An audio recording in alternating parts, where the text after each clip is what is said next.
how they have the results they do, and I haven't done that yet. I see. Okay. And before the trip, what did you know about Islam, and what the word Islam mean to you before going to trip? Well, I knew that it was one of the three big monotheistic religions. I knew that it was there was a concentration of it in the Middle East, but also in various other Asian countries. I work with several people who are Muslim, and in fact, I'd had some conversations with one of the surgeons I work with about that. In fact, coincidentally, I'd asked him some questions, and we had a meeting, and we came out of the meeting to find out that on September the 11th, 2001, to find out what had happened in New York. So that was sort of a kind of bit of irony, but we talked about. Well, I just knew that there was, and that's all I knew about it, really. I have had a copy of the Quran at home, and I read little bits of it, but nothing I had memorized or anything like that.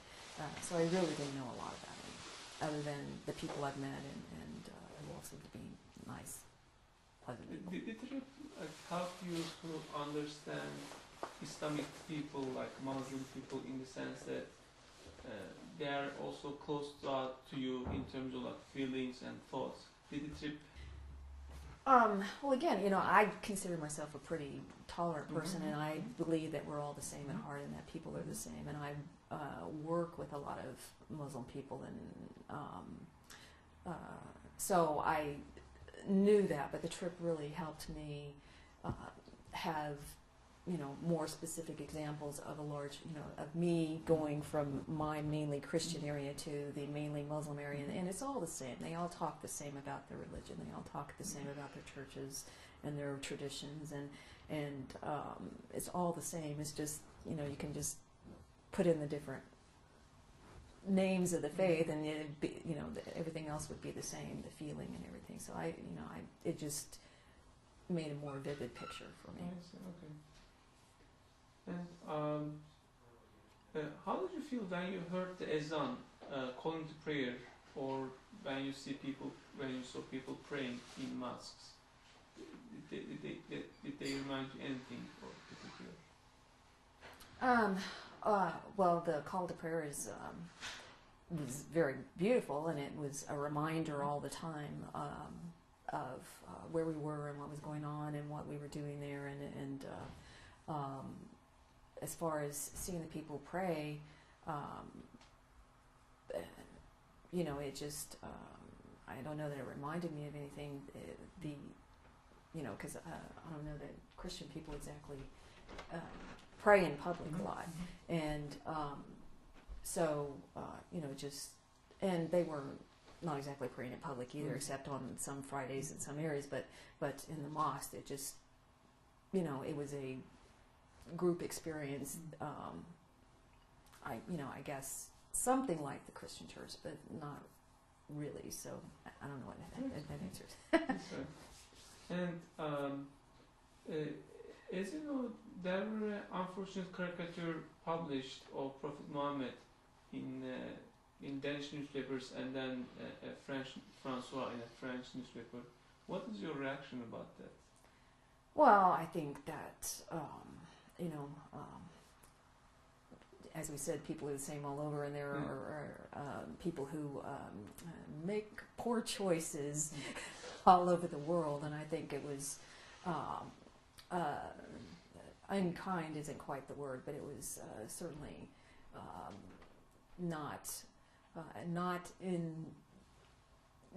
toward the goal of what we're talking about, of being tolerant and accepting and understanding. It was, we see a lot of people who poke fun at people they don't understand, or demonize people they don't understand, or that they think are different from them. And I think it's just an example of that. And it's not terribly different than what I see from some other people who have a different approach to the world and to people than I do. Other Americans who, I occasionally get anti-Muslim jokes and so forth, which I don't care for either, and it's along that sort of line. And I'm sure I would guess that in certain groups over there, there are people who, we see certain things on the news of people who demonize Americans, and I think it's probably the same sort of idea. And I would like to help people, maybe if we work together, we can have more of those people have a better understanding that we're all the same. I'm not being very articulate there, but hopefully.